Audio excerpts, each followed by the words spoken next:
চারিদিক অন্ধকার করে বৃষ্টি নামার পর মেঘ কেটে গেলে যেমন একটা সুন্দর উজ্জ্বল দিন আমরা পাই, ঠিক সেই রকম উজ্জ্বল একটা দিন ছিল আমাদের ষষ্ঠী পূজার সকালে।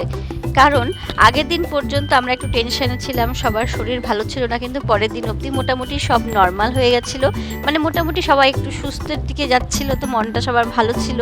তো এই দেখো মাও সেদিন সকাল সকাল কিন্তু বসে পড়ছে পূজার সব জোগাড় করতে, বিশেষ করে ষষ্ঠী পুজোর যেটা মেন পাখা, তো সেই পাখাটাই মা এখানে দেখো ডেকোরেশন করছে, মানে চন্দন সিঁদুর এগুলো লাগাচ্ছে।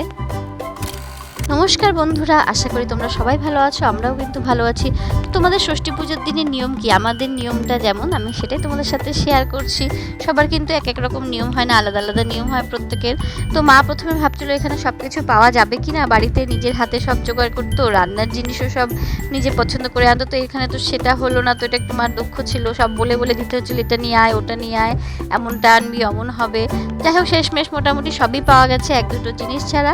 তো যাই মা খুশি খুশি মনে সব বসে পড়ছে এখানে নিয়ে আয়োজন করতে, থালার মধ্যে সব সাজিয়ে নিয়েছে জিনিসপত্র। এখানে আমরা নিচে যাব, মানে যেখানে বটতলায় পূজা হবে। তো মা এদিকে রেডি করতে করতে আমরা ভাবলাম আমরা কেন পিছিয়ে থাকবো, আমরাও সুন্দর করে সাজুগুজু করে নিই। তো দেখো এখানে আমি আর বোন কিন্তু সুন্দর করে সেজে গুজে নিলাম, আর এখানে মাও রেডি হয়ে নিছে। মা রেডি হওয়ার পরে আমরা কিন্তু নিচে বটতলায় আস্তে আস্তে সবাই মিলে যাওয়া শুরু করলাম। মা যখন এবার মুম্বাই আসলো তার ঠিক কিছুদিন আগেই মা গেছিলো শান্তিনিকেতনে, তো সেখান থেকে পছন্দ করে দুই বোনের জন্য এবার একদম ম্যাচিং করে দুটো শাড়ি নিয়ে আসছিল। তো আমরা ভাবলাম তো ভালো, আমাদের যখন ম্যাচিং হয়েছে আমাদের বড়রা পিছিয়ে থাকবে কেন। তো মা যেটা ওদেরকে দিবে সেটা আমরা পছন্দ করে একদম সেম সেম পাঞ্জাবি নিয়েছি, মানে মোটামুটি চারজন এবার আমরা একদম জমজ জমজ সাজছি। দুই বোন প্রথম ষষ্ঠী করব, একটু সাজগোজ তো বানতাই হেব, তাই না বলো? তো সবাই কিন্তু আমরা নতুন জামা কাপড় পরে নিচে নামলাম, মা পূজা করবে বটতলায়। তো বট গাছটা এখানে একদম বাড়ির সামনেই, তো একটু হাসি পাচ্ছে, একটু বেশি সাজগোজ মনে হচ্ছিল জানো, মানে দুই পা দিতেই বট গাছ। তো যাই হোক এখানে বটের পাশে মা যেখানে মানে রাখবে জিনিসপত্র, জায়গাটা বোন জল দিয়ে ধুয়ে দিল, তারপরে মা জিনিসপত্র রেখে এখানে পুজোর আয়োজন সব শুরু করলো। তো দেখো বট গাছটা কিন্তু খুব বড় সড়ো আর চারপাশটা বাঁধানো আছে, কারণ এখানে কিন্তু বট গাছের অহরহ পূজা হয়, মানে এদের বট পূর্ণিমা বট সাবিত্রী অনেক রকম পূজা থাকে। তো এখানে ওই জন্য একদম মানে ব্যবস্থা করায় পূজা করার জন্য। তো মা এখানে শুরু করে দিল পূজা, প্রথমে সিঁদুর চন্দন হলুদ যা যা আনছিল সমস্ত কিছুতে ঠাকুরকে পুজো করলো, তারপরে ধান দুব্য দিল, ফুল দিল, মিষ্টি দিল, মানে যেগুলো যেগুলো আনছিল, যেগুলো যেগুলো নিয়মে আছে দিতে হয়, তো সমস্ত কিছু মা দিচ্ছিল এখানে। তো আমরাও কিন্তু পাশে দাঁড়িয়ে দাঁড়িয়ে দেখছিলাম যে কেমন করে মা পুজো করে। বিশেষ করে আমি বাচ্চাদেরকে দাঁড়িয়ে দাঁড়িয়ে দেখাচ্ছিলাম যে দেখ দিদুন কেমন করে পুজো করে, ওদের জন্যই তো মেন, তাই না বলো? এই সমস্ত রিচুয়াল তো ওরা যাতে দেখলে মনে থাকবে ওদেরও যে হ্যাঁ আমাদের কিছু কিছু এই সমস্ত রিচুয়াল আছে। বাইরে থাকার জন্য কিন্তু আমাদের কালচারের অনেক কিছুই ওরা দেখতে পারে না, তো আমি চেষ্টা করি যাতে ওরা দেখতে পারে, সেরকম অনেক কিছুই আমি টুকটাক বাড়িতে ওই জন্য করার চেষ্টা করি। তো দেখো এখন যেটা মা করছে, মানে আমটা ছুলে দই দিয়ে গাছের মধ্যে ঘষে তিনবার। তো এটা কিন্তু বেশ ছোটোর থেকে দেখতে আমার মজা লাগে, মানে প্রথমে দিদাকেও দেখতাম এরকম করতো, মাকেও দেখি এখন করে, বেশ মজা লাগে এটা করতে কিন্তু।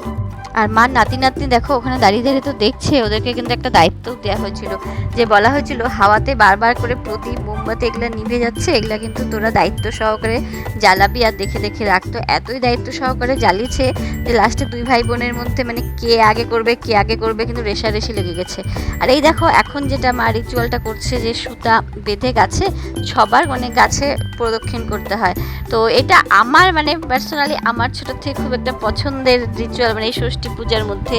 কারণ এটা হচ্ছে সুন্দর, যখন দিদা করতো দিদার সাথে সাথে আমরাও বট গাছে মানে ঘুরতাম সবার, আর এখন মার সাথে সাথেও আমরা ঘুরি, বিশেষ করে আমাদের বাচ্চারা ঘুরে। তো আমার খুব ভালো লাগে এই রিচুয়ালটা। তো তোমাদের মধ্যে কি কারো এই রিচুয়ালটা যদি থাকে অবশ্যই একটা কমেন্ট করে জানিও, আর এরকম বট পূজা তোমরা করো নাকি সেটাও জানিও। তো আজকের এই দিনটা যে আমরা এত সুন্দর করে সবাই মিলে পালন করব, এটার জন্যই মানে ভেবেই আমাদের খুব ভালো লাগছিল যে শেষমেশ সমস্ত কিছু সুন্দর করে হলো। আর এই দেখো পাশে সবাই দাঁড়িয়ে দাঁড়িয়ে দেখছে, বাপি দেখো আমার বর বোনের বর সবাই দাঁড়িয়ে ওরাও দেখছিল। আর আমাদের পুচকুসোনা দেখো কি সুন্দর ঠাকুরকে নমো করে, নমো করো, নমো বাবা, নমো নমো। পুজো দিছি না? হ্যাঁ, নমো নমো। সবশেষে মা এখানে 3 নাতি নাতনিদের নিয়ে ঠাকুরের কাছে প্রার্থনা করলো। তো হয়তো বা ওদের সুন্দর ভবিষ্যৎ যাতে হয়, সুস্থ থাকুক ওরা, সেটাই চাচ্ছে মা। কারণ এখন তো এমন হয়ে যায় যে বাচ্চাদের থেকে তাদের বাচ্চারাই কিন্তু বেশি আস্তে আস্তে কাছের হয়ে ওঠে। তো মাস শেষে বাকি যে সমস্ত মার কাজ ছিল সেগুলো সমস্ত করে পাখা দিয়ে সবাইকে ওখানে ষষ্ঠীর জল ছিটিয়ে দিল। আর এই পাখাটারও কিন্তু একটা রহস্য আছে, পাখাটাও কিন্তু একটা স্পেশাল আজকের, কারণ ইনি হলো ওয়েস্ট বেঙ্গল থেকে মহারাষ্ট্রে আসছে পুজো করতে। বোন মাঝখানে অ্যাকচুয়ালি গিয়েছিল বাড়িতে, তো ওখান থেকেই আনা হয়েছে এটা, কারণ এখানে তো এটা পাওয়া যায় না এরকম পাখা, তো ওই জন্য নিয়ে আসছিল। আর একটা জিনিস ছিল করম চা, যেটা সুদূর ওয়েস্ট বেঙ্গল থেকে মোটামুটি 15 দিন আগে কিন্তু নিয়ে আসা হয়েছিল। তা আমাদের ষষ্ঠী পুজোর সাথে কার কার মিল খুঁজে পেলে তোমরা একটা কমেন্ট করে অবশ্যই জানিও। আর শুধু পুজো করলে হবে কি, একটু খাওয়া দাওয়াও তো করতে হবে। তো সেই জন্য কিন্তু আবার নেক্সট ভিডিও তোমাদের দেখতে হবে, না হলে আজকে ভিডিওটা অনেক বড় হয়ে যাচ্ছে। তো কেমন লাগলো আমাদের ষষ্ঠী পূজার ভিডিও জানিও অবশ্যই, একটা লাইক করো, পেজটাকে ফলো করে দিও ভালো লাগলে। তো আজকের মতন এটুকুই, টাটা।